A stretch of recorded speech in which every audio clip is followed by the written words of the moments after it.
বিসমিল্লাহ ইন্নাল হামদুলিল্লাহ নাহমাদুহু ওয়া নাস্তাঈনুহু ওয়া নাস্তাগফিরুহু ওয়া নাউযু বিল্লাহি মিন শুরুরি আনফুসিনা ওয়া মিন সাইয়্যাতি আমালিনা মান ইয়াহদিহিল্লাহু ফালা মুদিল্লা লাহু ওয়া মান ইউদ্লিল ফালা হাদিয়া লাহু ওয়া আশহাদু আল্লা ইলাহা ইল্লাল্লাহু ওয়াহদাহু লা শারীকা লাহু ওয়া আশহাদু আন্না মুহাম্মাদান আবদুহু ওয়া রাসূলুহু আম্মা বা'দ ফা ইন্না খায়রাল হাদিসি কিতাবুল্লাহ ওয়া খায়রাল হাদী হাদী মুহাম্মাদিন সাল্লাল্লাহু আলাইহি ওয়াসাল্লাম ওয়া শাররাল উমুরি মুহদাসাতুহা ওয়া কুল্লু মুহদাসাতিন বিদআহ ওয়া কুল্লু বিদআতিন দালালাহ ওয়া কুল্লু দালালাতিন ফিন-নার। আসসালামু আলাইকুম ওয়া রাহমাতুল্লাহি ওয়া বারাকাতুহু। আপনারা জানেন আমরা একটা বই ধরে পড়তেছি, how to approach and understand the Quran. এটার বাংলা টাইটেল হচ্ছে কোরআন অধ্যয়নের সঠিক পন্থা। এই মুহূর্তে আমরা যে চ্যাপ্টারে আছি সেটার হেডলাইন বা সেটা হচ্ছে, টাইটেলটা হচ্ছে কোরআনের নিকটবর্তী হওয়ার পন্থা। হাউ টু অ্যাপ্রোচ দ্য কোরআন। এই অ্যাপ্রোচ কথার ভিতর যে সেন্সটা আসে আমরা বলছিলাম আগে, যে সেটা এখানে বলতেছেন নিকটবর্তী হওয়ার পন্থা। কি করে কাছে যাবেন কোরআনের? কিছু কিছু আছে প্রিকন্ডিশন, কিছু কিছু আছে কাছে যাওয়ার পরে কি করবেন, সেগুলাও আছে, যেগুলা আমি জীবনে প্রথমবার এই বইতেই পড়ছি। কোরআন নিয়ে আমাদের আরেকটা আয়োজন আছে, ম্যাগনিফিসেন্স অফ দ্য কোরআন, যেটা আমাদের আইসিডির চ্যানেলে লাগানো আছে। ওইটা একটা ডিফারেন্ট অ্যাপ্রোচে, দাউসেরি বলে একজন আলেমের করা, সৌদি আলমের লেখা বই। ওটাও বেনিফিশিয়াল, কিন্তু ওইটা আরেকটা অ্যাপ্রোচ, আর এটা আরেক ধরনের পয়েন্ট অফ ভিউ থেকে লেখা আর কি। তো আমরা গতদিন এর ভিতরে আবার যে এটা পড়লাম, আমরা যে টাইটেল বা হেডিং পড়লাম তার আন্ডারে সাব হেডিং আছে কিছু। তো গতদিন আমরা যে সাব হেডিং এ ছিলাম সেখান থেকে আজকে শুরু করবো ইনশাল্লাহ। গতদিন এটা ছিল, এটা অনুভব করাম যে কোরআনে যা কিছু রয়েছে তা পরিপূর্ণ সত্য এবং তাতে পূর্ণ আস্থা জ্ঞাপন করা। এটা গতদিন বা অন্য সময় আমি বলে থাকি যে একটা অ্যানালজি দেয় আমি, যে আপনি একজন স্পেশালিস্ট ডাক্তারের কাছে যাবেন, ঠিক করছেন, আপনার কোনো একটা সমস্যা আছে, তো আপনি অনেক খোঁজ খবর নিছেন, তার ডিগ্রি কি, তার প্র্যাকটিস কেমন, তার কাছে কারা যায়, যারা গেছে তারা কেমন স্যাটিসফাইড কিনা ইত্যাদি আপনি খোঁজ নিচ্ছেন এবং ভেরিফাই করছেন এবং আপনি কনভিন্সড যে উনি ঠিকই আছেন। এমত অবস্থায় আপনি যদি তার কাছে যান এবং উনি যদি আপনাকে বললেন যে আপনি প্রতিদিন সকালে একটা 250 গ্রামের ভিটামিন সি খাবেন, তখন আপনি এটা জিজ্ঞেস করেন না যে কেন। কারণ আপনি বিফোর গোয়িং টু হিম আপনি কনভিন্সড হয়েছেন যে উনি মোটামুটি কেপেবল বাই।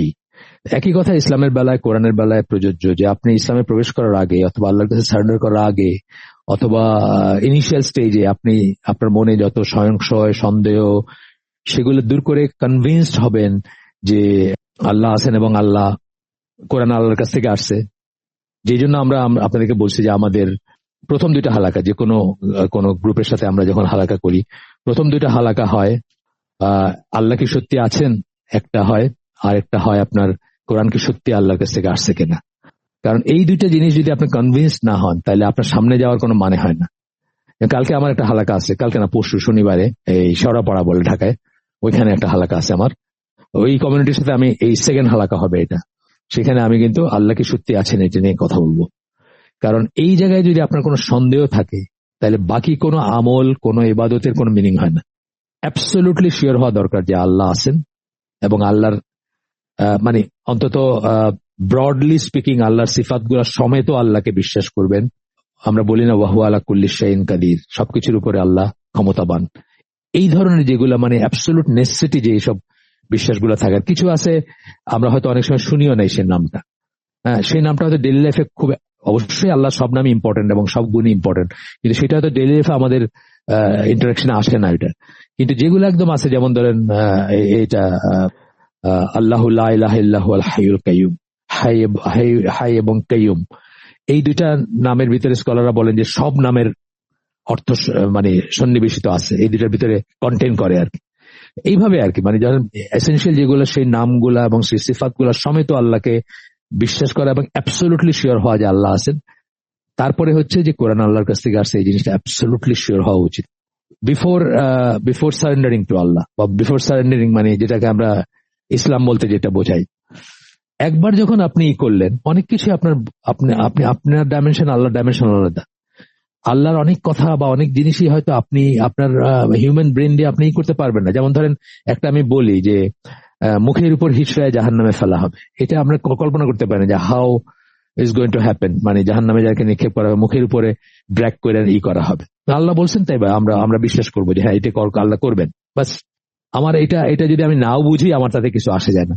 আবার দেয়ার আর আদার থিংস যেটা আমি হয়তো বোঝার চেষ্টা করব, যে আচ্ছা আল্লাহ এটা কেন বললেন, এটার পিছনে উইজডম কি, সেটা করতে পারি আমি। কিন্তু সবকিছুর পেছনে যেটা থাকবে যে আল্লাহ যেহেতু বলছেন অ্যাবসলিউটলি ঠিক হইতে হবে এটা, এবং অ্যাবসলিউটলি সত্য কথা এটা, এটার ভিতরে কোন রকম মানে ডাউটের কোনো ই নাই, বোঝার একটা ই হইতে পারে, মানে আমি বুঝতে চাইতে পারি, এটা আমি বুঝতে চাইতে পারি। অথবা কোনো কাফের যিনি এখনো ইসলাম গ্রহণ করেন নাই, উনি কোরআন পড়তেছেন যখন, তখন হয়তো উনি ওনার সংশয় সন্দেহ হইতে পারে, উনি বোঝার চেষ্টা করতে পারেন বা ই করতে পারেন, গবেষণা করতে পারেন।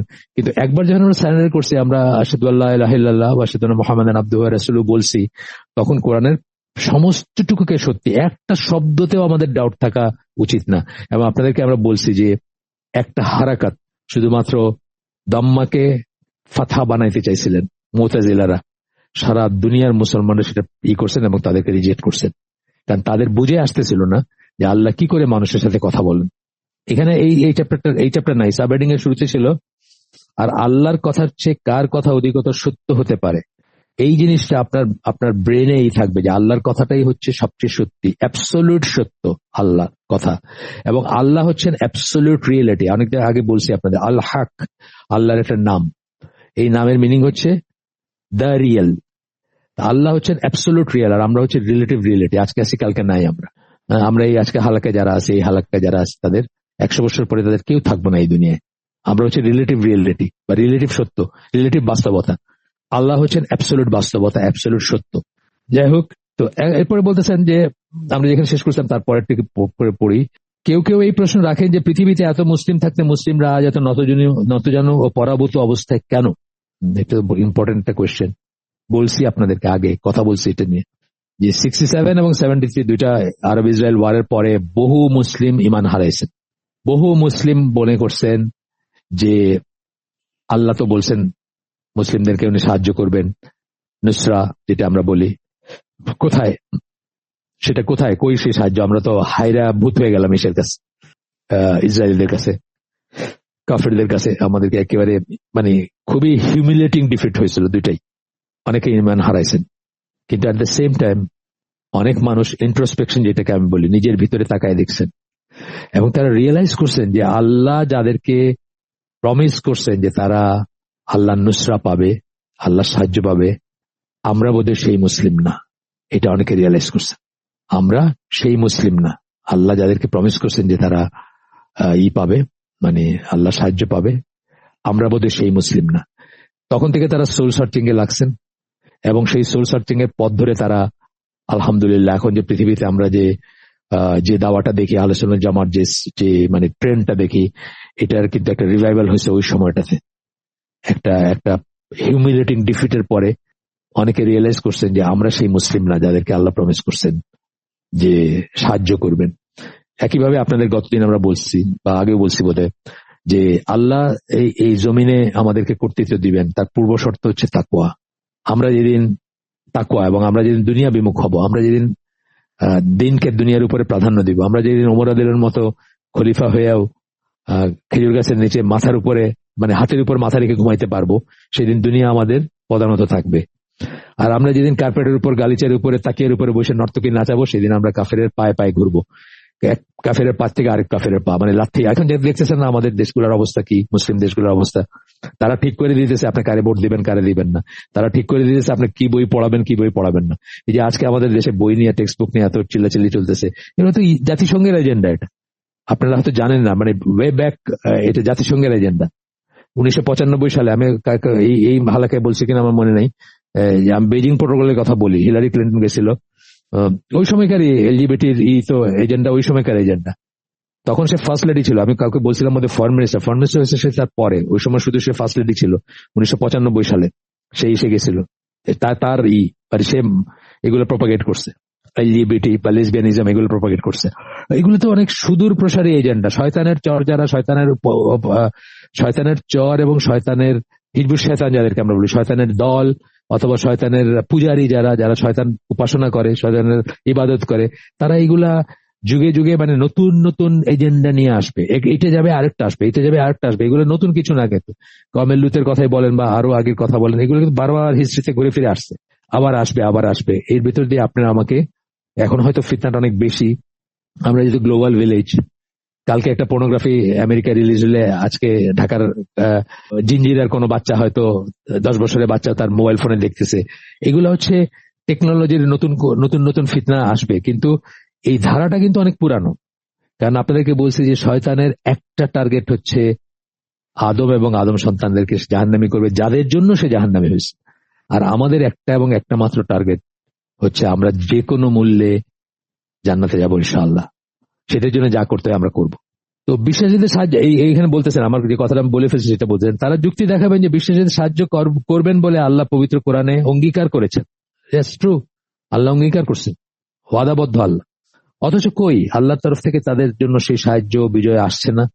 আমি তো আসলে কথা বলে তো মানে অনেকের মনে কষ্ট দিচ্ছি, অথবা অনেকের কাছে অনেকে খুব শকড হয়েছেন আমি যেভাবে কথা বলছি, যে হামাসের যে ঘটনাগুলো হইতেছে। আমি আপনাদেরকে বলছি যে পুরা এই ঘটনাটা হচ্ছে ইরান অর্কেস্ট্রেটেড একটা পলিটিক্যাল মুভ। এটার সাথে রিয়েলি জাতিসংঘের কি বলে ইসের কি প্যালেস্টাইনিয়ান আম জনতার ওয়েলফেয়ারের কোনো সম্পর্ক নাই। এবং একটা আছে, ক্লিপ আছে আমার কাছে টুইটারের, যেখানে হামাসের একজনকে জিজ্ঞেস করছে যে তোমরা তো টানেলের ভিতরে আসো, তোমরা তো টানেলে ঘুরতেছো, কিন্তু পাবলিকদের তো 10,000 মরে গেল বা অনেক মরে গেল, তাদের কি হবে? এখন তো 20 পার হয়ে গেছে, 22-23 পদে চলতেছে বা কিছু। তখন কি উত্তর দিচ্ছে জানেন? বলছে যে ওরা তো জাতিসংঘের রিফিউজি, ওরা তো জাতিসংঘের রিফিউজি, ওদের দায় দায়িত্ব জাতিসংঘের। এটা ইরান অর্কেস্ট্রেটেড একটা পলিটিক্যাল মুভ। এবং দুঃখজনকভাবে সত্যি যে ইরান, আপনি শিয়াদের সম্বন্ধে যদি জানেন, তারা কিন্তু তাকিয়া বা তুকিয়া বলে একটা প্রিন্সিপাল আছে, তাদের মূলনীতি প্রিন্সিপাল। সেটা কি যে কোনো অবস্থায় মিথ্যা কথা বলা যেতে পারে, বেনিফিট থাকলে মিথ্যা কথা বলা যাবে। আমাদের কি মিথ্যা কথা মাত্র 3টে কন্ডিশনে বলা যায়: যুদ্ধ অবস্থায়, যুদ্ধের সময়, যান বাঁচানোর জন্য, আর 2জন মুসলিমের ভিতরে সম্পর্ক জুড়ে দেওয়ার জন্য। এটা হলো আমাদের বিশ্বাস। আর শিয়াদের বিশ্বাস যে কোনো যখন তখন মিথ্যা কথা বলা যাবে। সুতরাং প্রোপাগান্ডা ওরা করতে পারে, কিন্তু সুন্নি যে দেশগুলো, অন্তত সৌদি আরবের মতো দেশ যেগুলো, তারা তো প্রোপাগান্ডা করতে পারবে না। প্রোপাগান্ডা করতে হলে মিথ্যা কথা বলতে হবে। কাসেম সুলাইমানি জেনারেল, আমেরিকানরা তাকে ড্রোন দিয়ে মারছে। হ্যাঁ, আমেরিকানরা তো আর সেসব করেই থাকে। আমেরিকানদের সাপোর্ট করার কোনো কারণ নাই। আমেরিকানরা তো মানে হেড অফ কুফর, এখন মানে পিরামিডের চূড়ায় আছে, সেটাতে কোন রকম বিতর্ক নাই।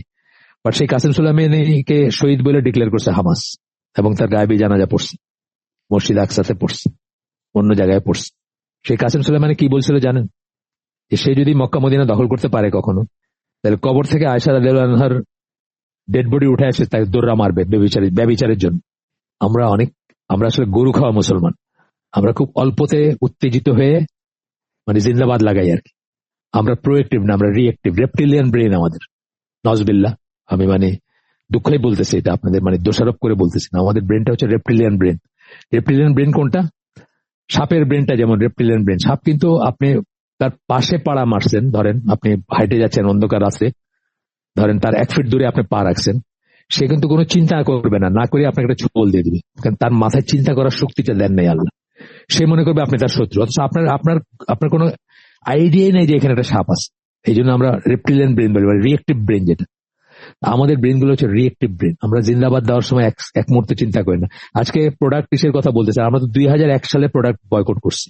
মানে 2001 সালের মার্চ মাসে, নট সেপ্টেম্বর 11 পরে না, কিন্তু মার্চ মাসে ইউসুফ আল কারজাবি মারা গেছেন। ইখওয়ানি স্কলার ছিলেন, যাই হোক, অন্য বিসাইডস দ্য পয়েন্ট। তখন আমরা এগুলো বুঝতাম না, ইখওয়ানি সালাফি এগুলো বুঝতাম না। তো উনি মুসলিম উম্মার বড় একজন আলেম ছিলেন, এটা পপুলার আলেম ছিলেন, অস্বীকার করার কোনো উপায় নেই। ইজিপশিয়ান অরিজিনের, কাতারে থাকতেন। তখনও কাতারে থাকতেন না, বাট পরবর্তীতে কাতারে থাকতেন। তখনও বোধহয় কাতারে থাকতেন না। যাই হোক, 2001 সালের মার্চ মাসে উনি ফতোয়া দিচ্ছেন যে ইসরায়েলি এবং আমেরিকান প্রোডাক্ট কেনা মুসলিমদের জন্য হারাম। তখনও আমি জাহাজে রেগুলারলি ফ্রিকুয়েন্ট করতাম আমেরিকান পোর্ট গুলাতে। আমি একটা টুথপেস্ট কিনি নাই আমেরিকায়, একটা টুথপেস্ট কিনি নাই আমি। আমার মামাতো বোন ব্রঙ্কসে থাকতো, আমাকে না বলে, সে স্টোরিটা জানে সে আমার সম্বন্ধে, আমাকে না বলে সে ছোট্ট একটা টুথপেস্ট আনা দিয়েছে যে নেক্সট পোর্ট পর্যন্ত আমি যেন যাইতে পারি ওটা দিয়ে। আমি 2002 সালের পর থেকে আজকে গত 24-22 বছরে আমি আড়ঙ্গের কোনো কিছু কিনি নেই। আজকে সবাই আড়ং নিয়ে লাফাইতেছে। আমরা হলো হুজ্জতে বাঙাল, বুঝছেন? আমি কোনোদিন কোনো ইন্ডিয়ান জিনিস শখ করে যেগুলো কিনে মানুষ, পেঁয়াজ খাইতেছে, এটা তো আমি আইডেন্টিফাই করতে পারবো না। আমি আমার ফ্যামিলিতে কোনো ইন্ডিয়ান জিনিস কিনি নাই কখন। ইন্ডিয়া গেছি, তখন একবার গেছিলাম বেড়াইতে, তখন গিফট আনছি যারা ফ্যামিলিতে ছিল তাদের জন্য। কিন্তু এই যে বাংলাদেশের যে ক্রেজ ইন্ডিয়ান জিনিস কেনা, ইন্ডিয়ান সিনেমা দেখা, ইন্ডিয়ান মুভি সিনেমা তো প্রশ্নই উঠে না, কোনো সিরিয়াল টিরিয়াল প্রশ্নই উঠে না। 2001 থেকে আমার বাসায় টিভি নেই। তো যাই হোক, আমি বলতেছি যে আমরা হুজুকে করবো না জিনিসগুলো, আমরা করবো সুচিন্তিত, খুব সুচিন্তিত ভাবে করবো। আপনারা খেয়াল করে দেখবেন যে ইসলামে দুইটা জিনিস, একটা হচ্ছে ডিভোর্স এবং একটা হচ্ছে জিহাদ। এই দুইটা জিনিস অত্যন্ত ঠান্ডা মাথায় আপনার হিস্ট্রি পড়েন, দেখবেন যে কিভাবে সুরা কনসালটেশনের মাধ্যমে লাভ আছে না লোকসান আছে এইগুলো চিন্তা করে কিন্তু হিস্ট্রিতে জিহাদের স্ট্র্যাটেজি ঠিক করা হয়েছে। এবং ডিভোর্স আর একটা জিনিস পার্সোনাল লেভেলে, ডিভোর্সও কখনো রাগের মাথায় ইমোশনের বশত দেওয়ার কথা না।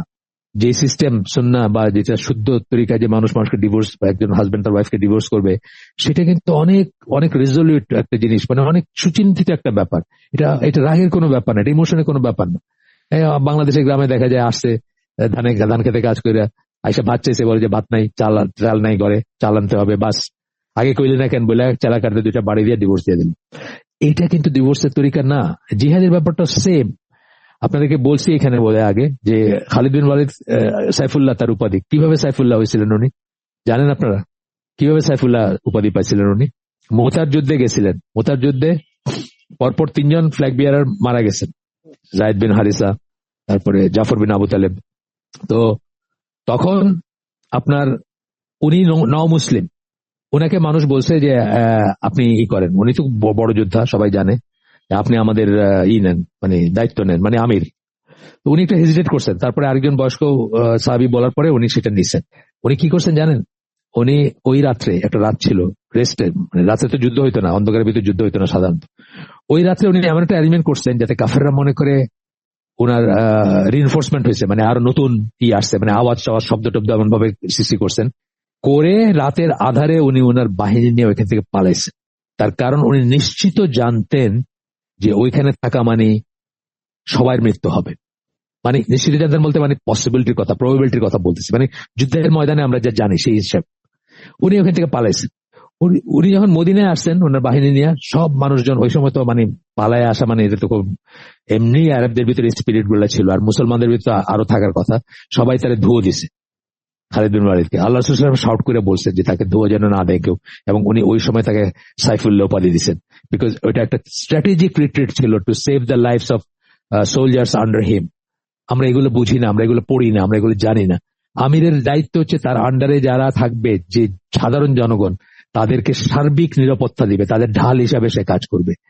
অনেকে আজকে এই হামাসের ইসের সাথে তুলনা করতেছে, কি বলে এই যে বদরের যুদ্ধের সাথে। একেবারেই তুলনাযোগ্য না দুইটা ব্যাপার।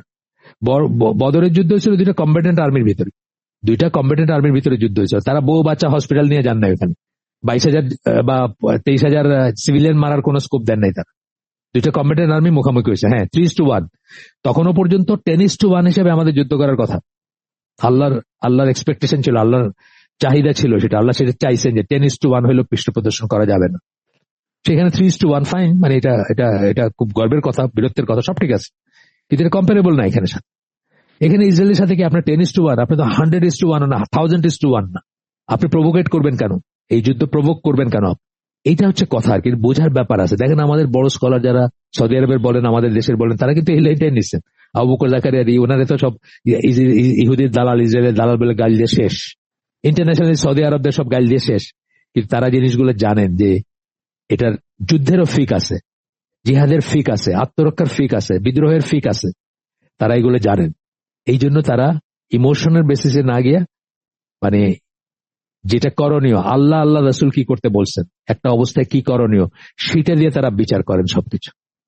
যাই হোক, আমি একটা সুযোগ বশত বললাম, বিকজ এই টপিকটা এটা নিয়ে।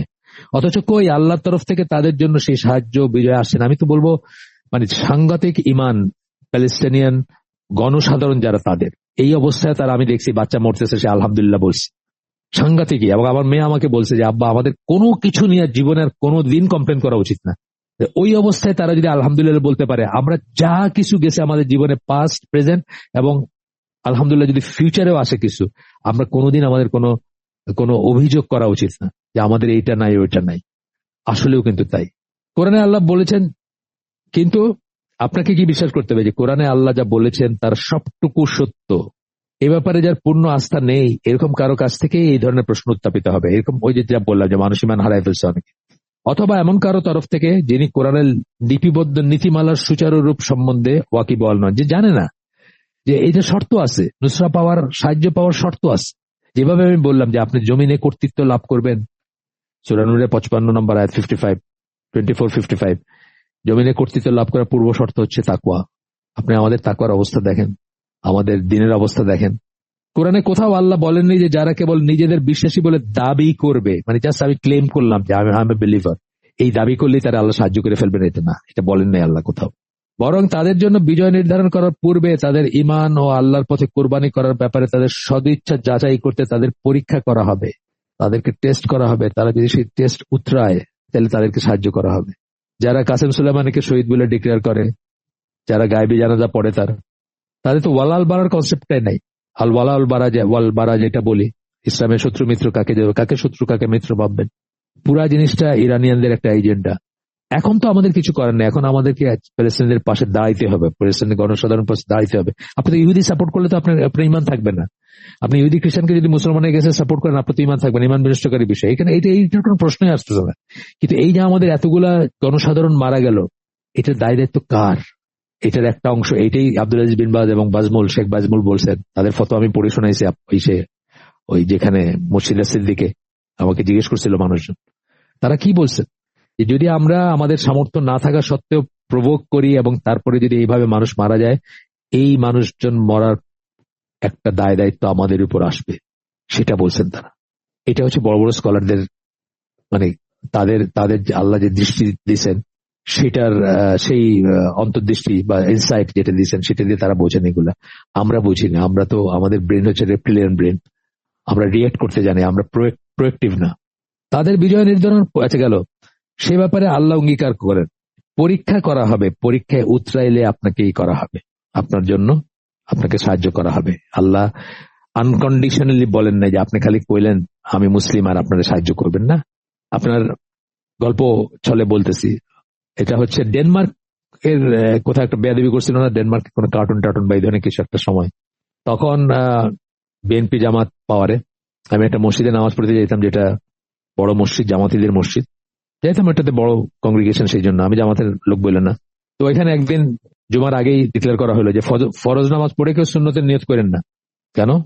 মিছিল আছে, মিছিল ছেড়ে এসে সবাই সুন্নত পড়বেন। আমি খুব অবাক হইলাম যে এটা আবার কেমন জিনিস হইলো যে নামাজ বাদ রেখা মিছিলে যাইতে হবে আর আইসা পড়তে হবে, মানে আচ্ছা যাই হোক, আমি যাই নাই। তো যারা ওই মসজিদ চিনেন তারা জানেন যে 2 তলার উপরে উঠতে হয়, 2 তলা থেকে মসজিদ, নিচের তলায় মসজিদ আছে মেয়েদের জন্য, আর বাকি অফিস টফিস আছে, দোকান আছে। তো আমি ফরজ নামাজ পড়ে 2 তলার থেকে দেখলাম কি চলতেছে। তো ওনাদের একজন লিডার এবং নাম করা ব্যক্তিত্ব উনি আসছেন, ওনার নেতৃত্বে মিছিল হবে। দেখা যাচ্ছে ওই যে শাহবাগ, যারা চিনেন শাহবাগের ওই যে মাঝখানে যে আইল্যান্ডটা, ওইখানের উপর তারা লম্বা করে লাইন ধরে দাঁড়াইছেন, মাঝখানে ওই লিডার, একটা ব্যানার আছে, ছবি তোলা হচ্ছে, ভিডিও করা হচ্ছে। তো ওই মিছিলটা ওইখান থেকে গিয়ে শাহবাগ, মানে ধরেন কত 200 গজ জায়গা, ছবি টবি তোলা হলো 200 গজ জায়গা, ডেনমার্কের এগেন্স্ট আর কি, ডেনমার্কে বয়কট, ডেনমার্কে এটা, ডেনমার্কে সেটা। তারপরে আয়সা ওই আবার শেষ হয়ে গেল ওইখানে। আমি তাকে জাস্ট দেখলাম, আবার নামাজ, আমি যাই না ওইখানে, মিছিলও যাই না, আমি তাদের কথা শুনে নামাজ মানে বিরত থাকি নাই, আমি আমার নামাজ পড়ছি। তারপর তখন আমার যেটা মনে হইতেছিল যে এইখানে যদি ডেনিশ এম্বাসি যদি একটু বুদ্ধি থাকতো, তাহলে তারা যদি বলতো যে এই মিছিলে যারা আছেন, বা হ্যাঁ মিছিলে যারা আছেন তাদের ভিতরে আগে আসলে আগে পাইবেন ভিত্তিতে ডেনমার্কের ভিসা দেওয়া হবে বা ইমিগ্রেন্ট ভিসা দেওয়া হবে, আমার মনে হয় পুরা মিছিল খালি হয়ে যেত। আমাদের প্রোটেস্ট, আমাদের এইটার ডেপথ হচ্ছে এইটুকুই। আমরা অনেক সময় লিপ সার্ভিস দিয়ে থাকি, আপনি আমেরিকা থেকে, ইংল্যান্ডে থেকে, ফিনল্যান্ডে থেকে, সুইডেনে থেকে, অস্ট্রেলিয়া থেকে, কানাডা থেকে কি প্রোটেস্ট করবেন আপনি প্যালেস্টাইনের পক্ষে হয়ে? দে আর দ্য পিপল যারা সমস্ত অস্ত্রগুলা দিচ্ছে প্যালেস্টাইনদের মারার জন্য। আপনি ওখানে থাকতেছেন, তাদের ইকোনমি সমৃদ্ধ করতেছেন, তাদেরকে ট্যাক্স পেয়ার পয়সা দিতেছেন, আবার আপনি প্রোটেস্ট করতেছেন। মানে কি অদ্ভুত একটা ব্যাপার না? আসেন আমরা একটু আগাই। সূরা আনকাবুত 2-3 নম্বর আয়াত, 29 নম্বর সূরা 2-3 নম্বর আয়াতে আল্লাহ বলতেছেন, মানুষ কি মনে করে যে আমরা বিশ্বাস করি এইটুকুর উপরই তাদের ছেড়ে দেওয়া হবে এবং তাদের পরীক্ষা করা হবে না? তাদের পূর্বে যারা এসেছিল তাদেরও আমরা পরীক্ষা করেছি, এবং আল্লাহ নিশ্চিতভাবেই যারা মিথ্যা তাদের থেকে যারা সত্য তাদেরকে পৃথকভাবে জানবেন। আল্লাহ তো এমনি জানেন, কিন্তু আমাদের জন্য প্রমাণ এগুলো, যারা সত্য এবং যারা মিথ্যা পরীক্ষা করা হবে বললেন যেটা আল্লাহ। কারণ আমাদের তো এখানে পাঠানোরই দরকার ছিল না। এখানে পাঠানোর একটা হিকমা হচ্ছে আমরা নাহলে বলতাম আল্লাহ তুমি যদি আমার একটা সুযোগ দিতে, আমি তাহলে আমার তুমি জাহান্নাম দিলা, তুমি আমার একটা সুযোগ দিলে আমি প্রমাণ করতাম যে আমি কিন্তু সৎ কাজ করতে পারি। সেই জন্য আমাদের পাঠানো। আল্লাহ কি জানেন না? তার ডিভাইন উইজডমে জানেন আমরা কে জাহান্নামে যাব, কে জান্নাতে যাব, কে কোনটা ডিজার্ভ করি, এগুলো আল্লাহ জানা। কিন্তু ওই যে আমরা আল্লাহকে বলতাম যে আল্লাহ আল্লাহ আমাদের যদি একটা সুযোগ দিতেন আপনি, তাহলে আমরা দেখাই দিতাম যে আমরা তো মানে ই করতে পারি, ঠিক আছে, মানে মানে আমরা পরীক্ষায় উত্তীর্ণ হইতে পারি। এমনকি যারা একবার বাইচে গেছে তারাও কিন্তু একটা সুযোগ চাবে। জানেন তো কোরআনের আয়াতে আছেন, সূরা মুনাফিকুনের একটা আয়াত আছে, আরেকবার যদি পৃথিবীতে পাঠানো হইতো তাহলে তারা অনেক দান সাদাকা করতো এসে। সূরা মুনাফিকের ভিতরে নাম্বার ভুলে গেছি আমি, একটা আয়াতে আছে এই কথাটা। মানুষ মানে একবার এসে ঘুরে গিয়ে আবার সুযোগ চাবে। যাই হোক, এরপর বলতেছেন আল্লাহ কার জন্য বিজয়ের সহায়তার অঙ্গীকার করেছেন সে ব্যাপারে প্রশ্নের অবকাশ রয়েছে। সূরা মুহাম্মদ 47 নম্বর সূরা 7 নম্বর আয়াত বলতেছেন, তোমরা যারা ঈমান এনেছো শোনো, তোমরা যদি আল্লাহকে সাহায্য করো, অর্থাৎ আল্লাহর পথে কাজ করো, ব্র্যাকেটে আল্লাহকে সাহায্য করো মানে কি আল্লাহকে আমাদের সাহায্য দরকার আছে তা না, আল্লাহর পথে কাজ করা, ফি সাবিলিল্লাহ, আল্লাহর পথে কাজ করা বা আল্লাহর পথে জিহাদ করা বা আল্লাহর পথে সংগ্রাম করা, স্ট্রাইভ করা, যত ধরনের জিহাদ আছে কিতাল সহকারে সবকিছু আসবে এটার ভিতরে, সবকিছু করা, এটা তিনি তাহলে তোমাদের সাহায্য করবেন এবং তোমাদের দৃঢ় পদ রাখবেন। দৃঢ় পদ, আপনাদেরকে আমরা বলি না সাব্বিত কালবি আলা দিনিক, মানে দৃঢ়তা দেওয়া আল্লাহ দিনের উপরে, সেই দৃঢ়, সেই শব্দটা ইউজ করা হয়েছে এখানে, ইসাব্বিত বলছেন, সেই শব্দটা ইউজ করছেন। তিনি তাহলে তোমাদের সাহায্য করবেন এবং তোমাদের দৃঢ় পদ রাখবেন। দৃঢ় পদ মানে পাটা তোমাদের দৃঢ় রাখবেন, শক্ত রাখবেন। আজকের দিনে কতজন মুসলিম সত্যিকার অর্থে সংগ্রাম করছেন, আর তাই কয়জন মুসলিমে বা তার প্রতিদানে আল্লাহর তরফ থেকে সহায়তা বিজয়ের দাবিদার হতে পারেন? 73-তে যে যুদ্ধটা হয় আরব ইসরায়েলের ভিতরে, ওই যুদ্ধটা কিছু একটা যে ঘটতে যাচ্ছে এটা জর্ডানের বাদশাহ, তখনকার বাদশাহ হুসেন, উনি টের পাইছেন। উনি এয়ারফোর্সের অফিসার ছিলেন, ইয়াং বয়সে, নিজে হেলিকপ্টার চালায়া তেল আবিবে গিয়ে গোল্ডা মায়ারকে বলে আসছেন যে সামথিং ইজ কামিং। ভয় পাইছেন, উনি অলরেডি ইসরায়েল বন্ধু, উনি ইসরায়েল বান্ধব একটা পজিশন হয়ে গেছে ওনার, উনি ভয় পাইছেন যে বড় কিছু একটা হতে যাচ্ছে। কারণ ইজিপ্ট এবং সিরিয়া তারা একত্রে ইসরায়েল অ্যাটাক করার, ইয়াম কাপুর বলে একটা ওদের উৎসব আছে আমাদের ঈদের মতো, ওই দিন ইসরায়েল অ্যাটাক করার পরিকল্পনা করছেন, অ্যাটাক করছেন। ইনিশিয়ালি ইজিপ্টের বেশ কিছু গেইন হয়েছে, বিশেষ করে যে সাইনাই সুয়েজ খালের যে পার্টটা, সুয়েজ খালের অন্য পার্টটা যেটা মানে পূর্ব তীর, যেটাকে আমরা বলি পূর্ব তীর বলা যায়, মানে যেটা সৌদি আরবের সাথে সংযুক্ত বা ইসরায়েলের সাথে সংযুক্ত, সেই অংশটা সুয়েজ খালের ওই পার্টটা দখল করছে ইজিপ্ট।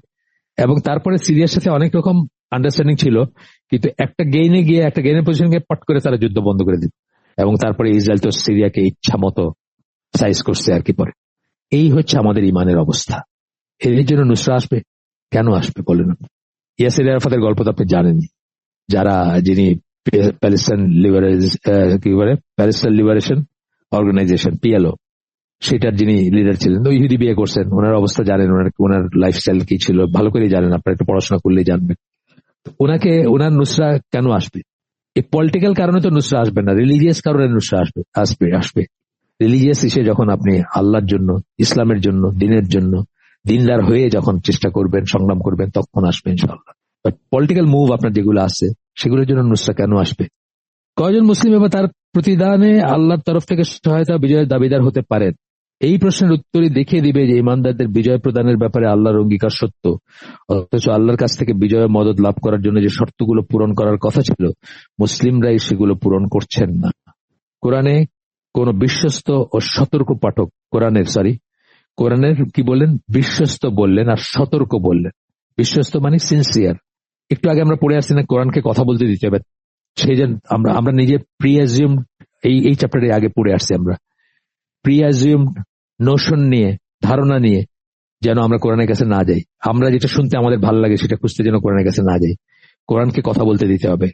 আমরা মনটাকে, মস্তিষ্ককে খালি করে যাব এখানে, অর্থাৎ একসেপ্ট করার জন্য যাব। কারণ কোরআনকে আল্লাহর স্পিচ, আল্লাহ যেটা বলবেন সেটা হোলসেল, বুঝি না বুঝি, এটার উইজডম বুঝি না বুঝি, হোলসেল মানে প্রত্যেকটা বর্ণ আমি বলবো যে এটা এই মানে মুজমাল বলে এটাকে, যে যা জানি সেটা তো বিশ্বাস করবই, মানবই, যা জানি না ভবিষ্যতে যে জানবো সেটাকেও মানার এবং সামিনা আতানা বলার অঙ্গীকার থাকবে আমার ভিতরে। সেই জন্য আমি রেডি থাকবো, না বুঝিও যদি তাও অনেক কিছু বুঝি না আমরা, বুঝবো না আমরা। তারপর বলছে বিশ্বস্ত সতর্ক পাঠক যখন কোরআন যা বলে তা বাস্তবতার ভিতর এই আপাত বৈপরীত্য দেখতে পান, বা বাস্তবতার ভিতর মানে কোরআন বলে যে আমাদের সাহায্য করবে, বাস্তবে আমরা সাহায্য পাচ্ছি না সেটা, তখন কোরআন সত্যি কি বলছে তা বুঝতে চেয়ে তিনি আরো গভীরভাবে কোরআন বুঝতে চাইবেন। তখন তিনি বুঝতে চাইবেন যে তাহলে কি বলছে কোরআন, কোরআন তো মিথ্যা হতে পারে না। এই যে বলছেন বিশ্বস্ত ও সতর্ক পাঠক, সিনসিয়ার যদি হন তাহলে উনি কোরআন বলছে এটাই সত্যি হইতে হবে, এটাই সত্যি হইতে হবে। তাহলে কি বলছে কোরআন, আমি বুঝি নাই ঠিক মতো, আমার বুঝতে ভুল হচ্ছে, আমি একটু তাহলে গবেষণা করি, একটু পড়াশোনা করি, বা স্কলারলি কারো কাছে যাই, সেখান থেকে জেনে আসি কি বলতেছে কোরআন। এরপরে বলতেছেন ইসরায়েল প্রসঙ্গটা আসছে।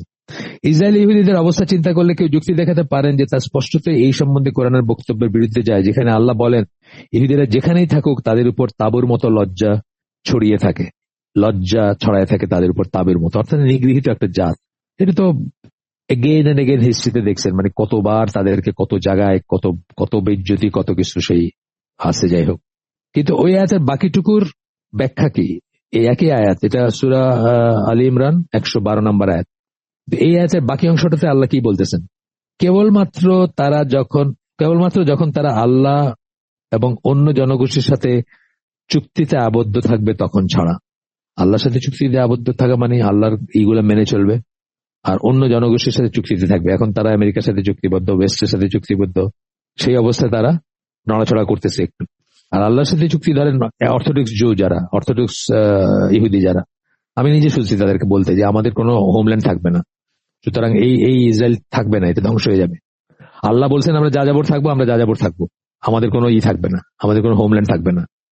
আমেরিকায় থাকতেছে তারা, আজকে এখানে কালকে সেখানে থাকে, সারা দুনিয়ায় তো তাদের বসবাস ছিল এককালে, এমনকি ইন্ডিয়াও ছিল, ইউক্রেনে ছিল, ইউকেতে ছিল, স্পেনে ছিল, জার্মানিতে ছিল, এখন আমেরিকায় আছে, কানাডায় আছে, সারা দুনিয়া ছড়ায় আছে তারা। তো আপনার তারা কিন্তু ঠিকই বলে, তারা ঠিকই বুঝে যে আল্লাহ আমাদের যেটা বলছেন সেটাই সত্য, সেটাই থাকবে, এই ইসরায়েল থাকবে না। এই তো জিওনিস্ট, এদের সাথে ইহুদি, এদেরকে ইহুদি বলে স্বীকারই করতে চায় না তারা এক ধরনের, কারণ এরা তো ওই যে খাজার বা আশকানাজি যাদের বলে, ইউরোপিয়ান ব্লন্ড জু যারা, তারাই কিন্তু এটা কিন্তু প্যালেস্টাইনিয়ান জু না, এরা এরা এরা এটার চালিকা শক্তি হচ্ছে ওই ইউরোপিয়ান জু যারা, সেটা একটা স্টোরি, আর বড় একটা ইতিহাস আছে, তারা ইউরোপে কেমন কিভাবে জু হইলো বা কিভাবে তারা কনভার্ট করলো, কখনো সময় সুযোগ হইলে আমরা একদিন এটা নিয়ে আলোচনা করবো ইনশাল্লাহ। তো বলতেছি আজকের দিনে ঠিক এই ব্যাপারটাই ঘটে চলেছে। পশ্চিমে তাদের মিত্রদের অন্যান্যদের কাছ থেকে ইসরায়েল যে শত সহস্র কোটি ডলারের অনুদান লাভ করে, স্পষ্টতই বোঝা যায় যে তাছাড়া ইসরায়েলের কাঠামো ভেঙে পড়তো এবং তার অস্তিত্ব বিপন্ন হতো, সেটা পায়াও থাকতেছে না তাদের। কারণ বহু মানুষ যারা ধরেন আজ থেকে 30, 40, 50 বছর আগে ইসরায়েলে চলে আসছিল, থিঙ্কিং দ্যাট তাদের হোমল্যান্ড বা পশ্চিম থেকে বিভিন্ন দেশ থেকে, তারা কিন্তু আবার চলে গেছে ফেরত, বা চলে যাচ্ছে ফেরত। কারণ একটা জিনিস কি, আপনি মানে সেফটি সিকিউরিটির সাথে মানুষ কিন্তু কম্প্রোমাইজ করতে পারে না, ডে ইন ডে আউট মানুষ কিন্তু ইনসিকিউর এই অবস্থায় থাকতে পারে না। তারা যে সমস্ত, সবাই হয়তো করে নাই, কিন্তু সেটলার যারা, অত্যাচারী যারা, বা সেখানকার মেশিনারি যারা, তারা যেসব করছে সেসব কোনোদিন মানে আনচ্যালেঞ্জ যেতে পারে না। তারা রিয়েলাইজ করে যে তারা কখনোই একটা সেফটি সিকিউরিটির ইসে থাকবে না, এনভায়রনমেন্ট থাকবে না তাদের, সবসময় তারা এই আতঙ্কে থাকবে যে কখন কি হয়, বিকজ তারা অনেক পাপ করে সারছে অলরেডি। সুতরাং তাদের ভিতরে যারা শান্তিপ্রিয়, যারা এইসব ঝামেলা চায় নাই, বা যারা একটা শান্তির আশায় আসছিল, তারা কিন্তু আবার চলে গেছে ফেরত অনেক। এটা নিয়ে তো একটা বিরাট প্রবলেম। এটা লেখালেখি আছে, আপনারা পড়ে দেখেন যে তাদের অনেকে আবার চলে গেছে। এখানে একটা উদাহরণ দিচ্ছেন এখানে ফুটনোটে, 1990-এর দশকের গোড়ার দিকে অন্যান্য পশ্চিমা দেশের সাহায্য বাদ দিয়ে কেবল যুক্তরাষ্ট্রের কাছ থেকে ইসরায়েল বাৎসরিক $300 কোটি সাহায্য পেত। শুধু যুক্তরাষ্ট্রের কাছ থেকে $300 কোটি, 300 মানে $3 বিলিয়ন, যার অর্থ হচ্ছে এরকম যে ইসরায়েলের প্রতিটি ইহুদি নাগরিক বাৎসরিক যুক্তরাষ্ট্রের কাছ থেকে প্রায় $1,395 অর্থ সাহায্য লাভ করতো। এই অর্থ সাহায্যটা অনেক দেশের জিডিপি মানে ওই পার ক্যাপিটা ইনকাম বা কি বলে মাথাপিছু আয়ের চেয়ে বেশি, যা কিনা বাংলাদেশের মাথাপিছু বাৎসরিক আয়ের 3 গুণ। এই বইটা যখন লেখা হয়, এই বই যখন ট্রান্সলেট করা হয় বা লেখা হয়, বা যেটা যখন এটা ডিভাইস করা হয়, সেই সময় এটা ছিল 2006 সালে। 2006 সালে বাংলাদেশের মাথাপিছু আয় যত ছিল তার 3 গুণ শুধু আমেরিকার থেকে এইড হিসাবে পাইতো ইসরায়েল। ইসরায়েলের প্রতিটি নাগরিক পাইতো আর কি, তার মাথার উপরে, মানে তার উপরে $1,395 অনুদান থাকতো আমেরিকানদের। এরপরে বলতেছেন কোরআন যা বলছে তা সত্য এবং সত্যাসত্য অবশ্যই কোরআন অনুযায়ী নির্ধারিত হবে। এইটা একজন পাঠকের এটা জানতে হবে। তিনি যখন কোরআনের নিকটবর্তী হবেন, এটা অ্যাবসলিউটলি কনভিন্সড হইতে হবে এটাতে। তখন কি হবে, তার কোরআন সম্পর্কে একটা আলাদা সচেতনতা থাকবে। কোরআনের স্কেল দিয়ে সে সারা দুনিয়ার সবকিছুকে মাপবে, দুনিয়ার স্কেল দিয়ে কোরআনকে সে মাপবে না। তার সচেতনতা উপলব্ধি সেই পাঠকের চেয়ে সম্পূর্ণ ভিন্ন হবে যিনি এই ধারণাটা নিয়ে তেমন একটা ভেবে দেখেন না, যিনি এটা রিয়েলাইজ করেন না যে কোরআন কার কথা, সেই কথা কোনোদিন মিথ্যা হইতে পারে না, সেই কথা কখনো ভুল হইতে পারে না, সেখানে কোনো ফ্ল থাকতে পারে না। এই রিয়েলাইজেশন যার নাই, তারটা একদম অন্যরকম হবে। উনি হয়তো অনেক কিছুতে সন্দেহ প্রকাশ করবেন।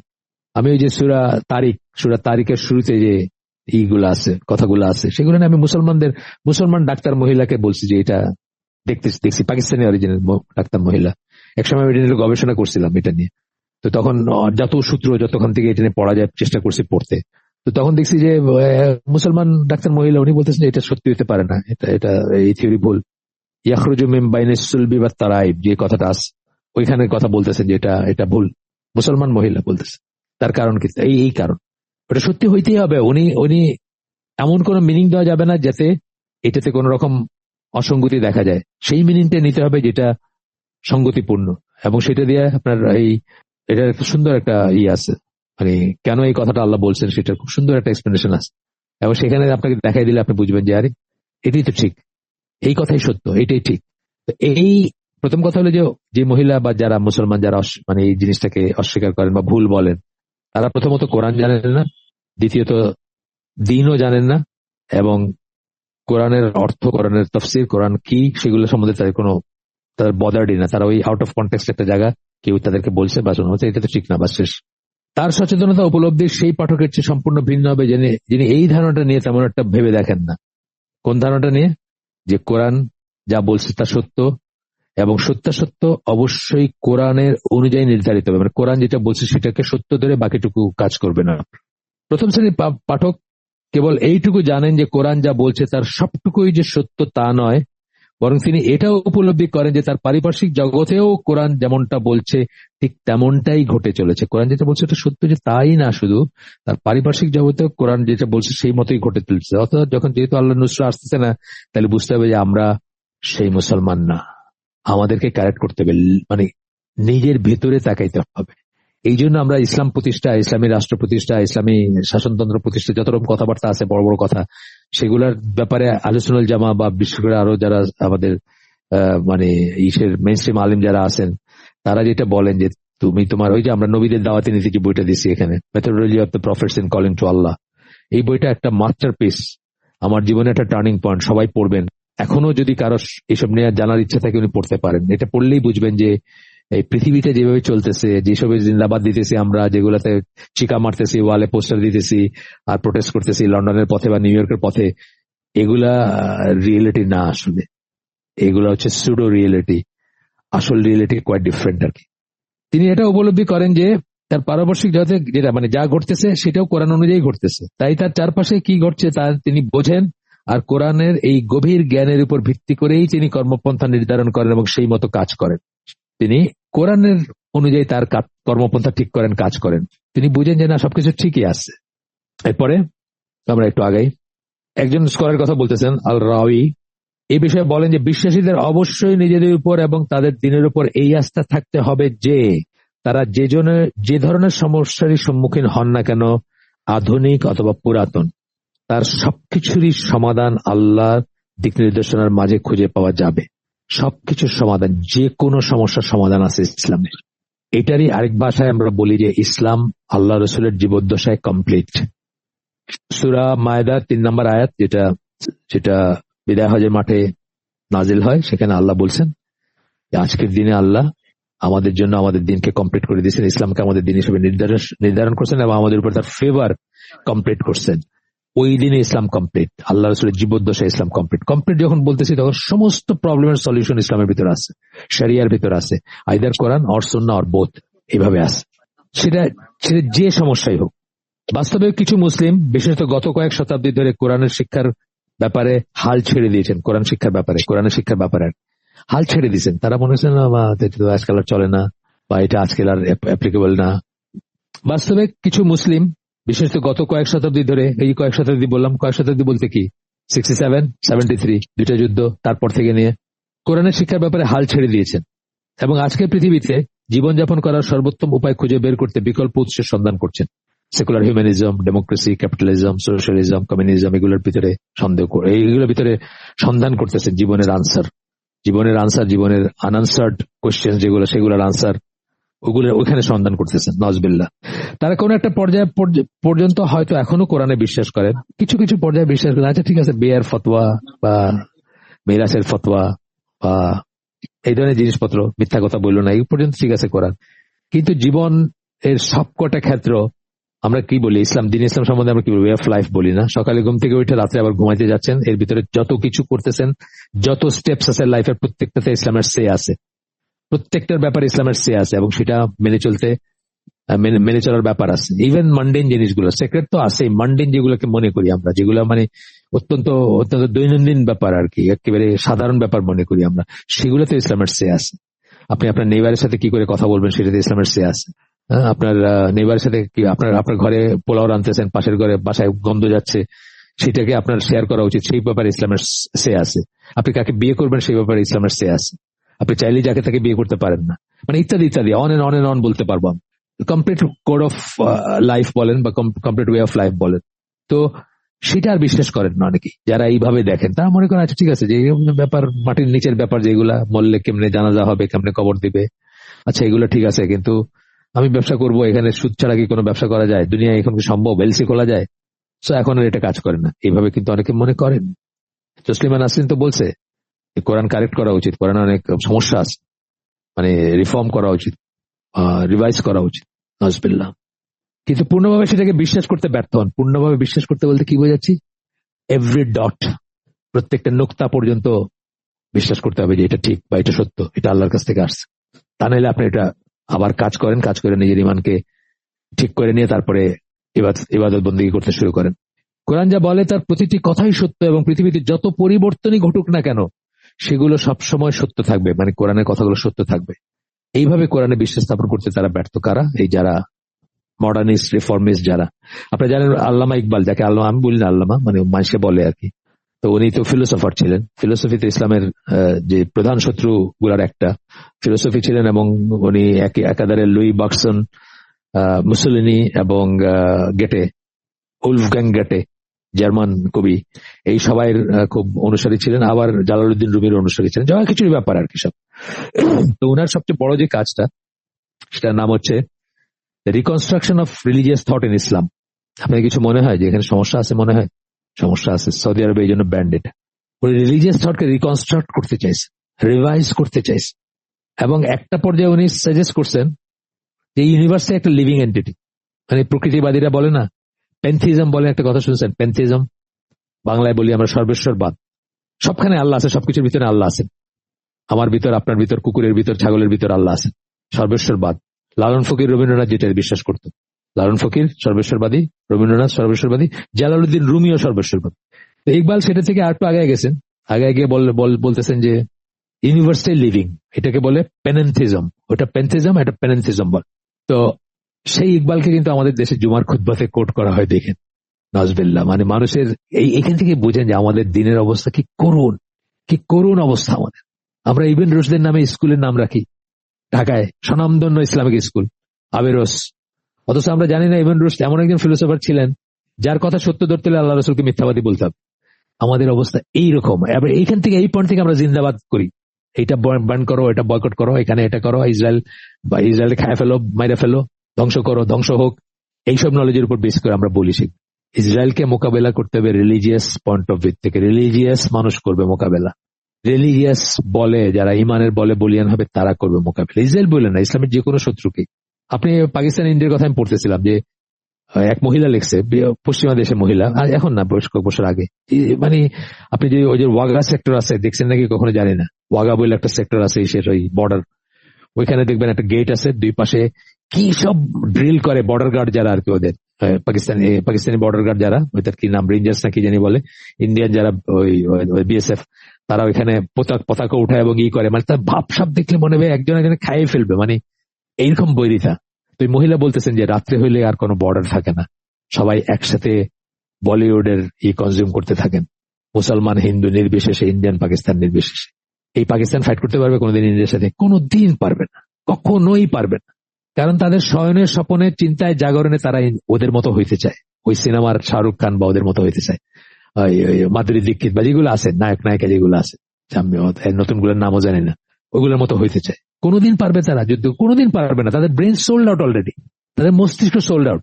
এই কাসারপুর করিডোর ওপেন করার সময় ইমরান খান তখন পাওয়ারে ছিল, ইন্ডিয়া থেকে আসছে, ওই নানা রকমের মানুষ আছে, তার সাথে সিনেমা অ্যাক্টর আসছে। তো পাঞ্জাবের চিফ মিনিস্টার যে ছিল, সে ওইখানে গিয়ে তার সাথে একটু কথা বলে ধন্য হয়ে যেতেছে। নায়ক আসছে একটা, তার সাথে কথা বলতে। কোনোদিন পারবে ইন্ডিয়ার সাথে? কোনোদিন পারবে না, লস্ট ব্যাটল, আগেই হাইরা বসে আছে। যাই হোক, আপনারা কেউ কষ্ট পেলে আমার মাফ করে দিন, অনেকের মনোপুত হবে না, আমি জানি এই কথাগুলো। এরপরে বলতেছেন, এটা বলা আবশ্যক যে একজন বিশ্বাসীর জন্য এই দৃষ্টিভঙ্গি নিয়ে কোরআনের নিকটবর্তী হওয়াটা অত্যাবশ্যক। কোন দৃষ্টিভঙ্গি? কোরআন যা বলে তার প্রতিটি কথাই সত্য, এবং পৃথিবীতে যত পরিবর্তনই ঘটক না কেন সেগুলো সবসময় সত্য থাকবে। আল্লাহর সিফাতের সাথে এটা, কোরআন তো আল্লাহর সিফাত, আল্লাহর কথা, আল্লাহর স্পিচ, আল্লাহর সিফাতের সাথে এটা যায় যে আল্লাহ পাস্ট, প্রেজেন্ট, ফিউচার একসাথে জানেন, ইনফিনিটি টু ইনফিনিটি, আদির থেকে অন্ত, যতটুকু আপনি যা কল্পনা করতে পারেন তার সবকিছু আল্লাহ জানেন। এবং সেটার উপর বেস করে আল্লাহ তার জাজমেন্ট দিয়েছেন, do this and do not do this. আপনাকে আমাকে বলছেন আল্লাহ, সব সময় এটা ভ্যালিড থাকবে। কোরআনের কোন আয়াতে বা শিক্ষাতে সন্দেহ পোষণ করার স্বাধীনতা তার নাই, মানে একজন পাঠকের নাই, আমাদের কারো নাই। কেননা কোন আয়াত সম্বন্ধে সন্দেহ বা সংশয় উৎপদগামিতা ইংলিশ হচ্ছে হেরেসি, যেটা আমরা বলি, ও অবিশ্বাসের সমতুল্য, কুফর। কোরআনের কোন আয়াতে বা কোনো কথায় সন্দেহ প্রকাশ করে কুফর। এখন একজন যদি অজ্ঞতা, কালকে মুসলমান হয়েছেন, আজকে উনি কোরআন পড়তেছেন, উনি হয়তো একটা অর্থ না বুঝতে পারেন, ওনার সাহায্যের দরকার আছে, সেটা আলাদা জিনিস, সেটা অন্য ব্যাপার। কিন্তু আমাদের মতো যারা মুসলিম পরিবারে জন্মগ্রহণ করছি, আমাদের আগের 200 বছর ধরে আমাদের ঘরে এক কপি কোরআন আছে, আগামীতেও থাকবে ইনশাআল্লাহ, তাদের এটার কোনো অবকাশ নাই। আমি মাঝে মাঝে বলি যে আমরা আমাদের ওই যে ম্যারিন ইঞ্জিনিয়ারিং যে পড়াশোনা ছিল, কি বিশাল বিশাল ভলিউমের বই, 1000-1500 স্কেচ মাথার ভিতরে রাখছি পরীক্ষার আগে, শেষ পরীক্ষা যেটা আমাদের প্রফেশনাল পরীক্ষা, সেটার আগে। অথচ কোনদিন কোরআন কভার টু কভার পড়ে দেখিনি তখন পর্যন্ত। আমার বয়স তখন 31 বছর। আমি যখন ক্লাস 1 পরীক্ষা পাশ করি, 31 বছর বয়স আমার, আমি কোন একটা কোরআন তখন কভার টু কভার পড়ে দেখি নাই। মানে তেলাওয়াত করছি, খতম করছি হুজুরের কাছে, এটা অন্য কথা। পড়ে দেখা বলতে অধ্যয়ন, যেটা নিয়ে আমরা কথা বলতেছি, আমি পড়ে দেখিনি, নাউজুবিল্লাহ। এর অর্থ হচ্ছে ওই ব্যক্তি এ সম্বন্ধে নিশ্চিত নয় যে কোরআন আল্লাহর কাছ থেকে এসছে। প্রকারান্তরে বলতে গেলে তাই তো, আপনি সন্দেহ প্রকাশ করেন যে এটা সত্যি কি সত্যি না, এটা ঠিক কি ঠিক না, তাহলে আইদার আপনি আল্লাহ কে কি এটা জানেন না, অথবা কোরআন কি কি সেটাও জানেন না, অথবা দুইটাই জানেন না, তবেই কিন্তু আপনার এই অবস্থা হবে। এই জন্য আমরা কি বললাম, আমাদের প্রথম 2টা হালাকা যে কোনো অ্যারেঞ্জমেন্টে, যাদের সাথে কোনো একটা গ্রুপের সাথে, কোনো একটা কমিউনিটির সাথে, কোনো একটা জায়গায় অনেক সময় আমরা করি, যেমন যে বললাম শেওড়াপাড়াতে পরশুদিন আছে, প্রথম হালাকাটা হবে কি, আল্লাহ কি সত্যি আছেন। প্রথমটা যখন একবার যাওয়ার হইলে আমরা অন্য একটা করি, সেটা করি হচ্ছে guard yourself and your family, একটা আছে যে একবার গেছি কোথাও, একবারই গেছি, আর যাই নেই ওখানে, সেই জায়গার জন্য, সেই পরিবেশের জন্য আমরা ওইটা পড়ি।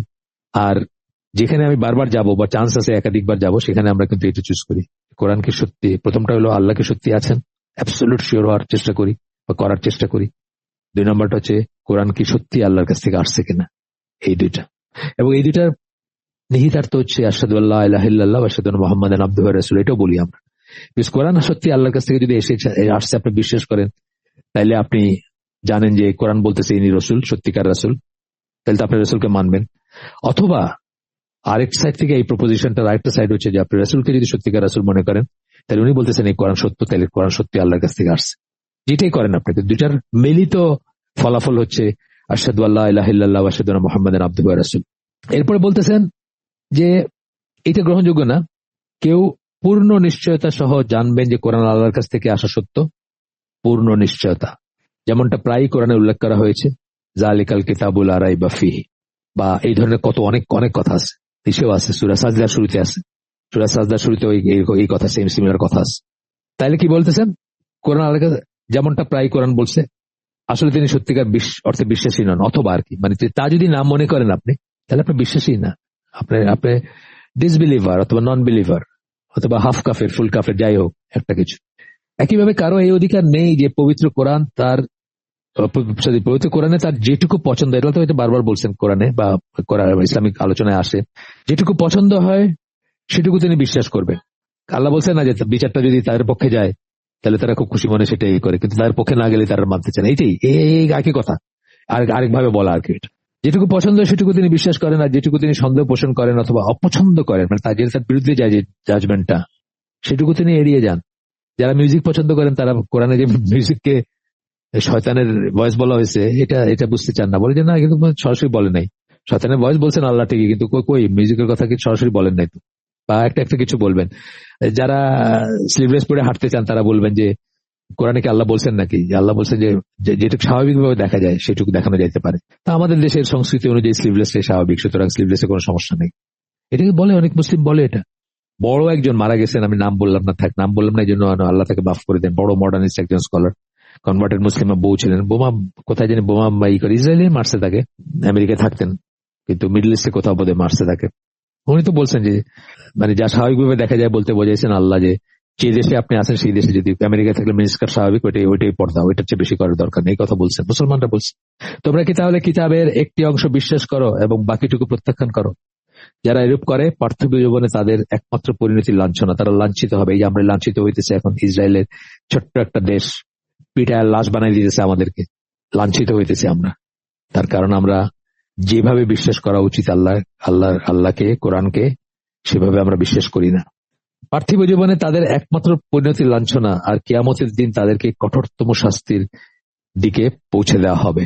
আল্লাহ তোমাদের কাজকর্ম সম্পর্কে মোটেও বেখবর নন। সূরা বাকারার 85 নম্বর আয়াত। আমাদের আলোচনা আমরা আজকে এখানে শেষ করে দেব। সুবহানাকা আল্লাহুম্মা ওয়া বিহামদিকা আশহাদু আল্লা ইলাহা ইল্লা আনতা আস্তাগফিরুকা ওয়া আতুবু ইলাইক। আমরা যে শুনলাম তার মধ্যে ভালো কিছু শুনে থাকলে সমস্ত প্রশংসা আল্লাহর, আলহামদুলিল্লাহ। খারাপ কিছু শুনে থাকলে সমস্ত ব্যর্থতা আমার এবং সেটা শয়তানের তরফ থেকে। আল্লাহ আমাদেরকে তৌফিক দেন যা ভালো শুনলাম তার উপর আমল করার। আসসালামু আলাইকুম ওয়া রাহমাতুল্লাহি ওয়া বারাকাতুহু।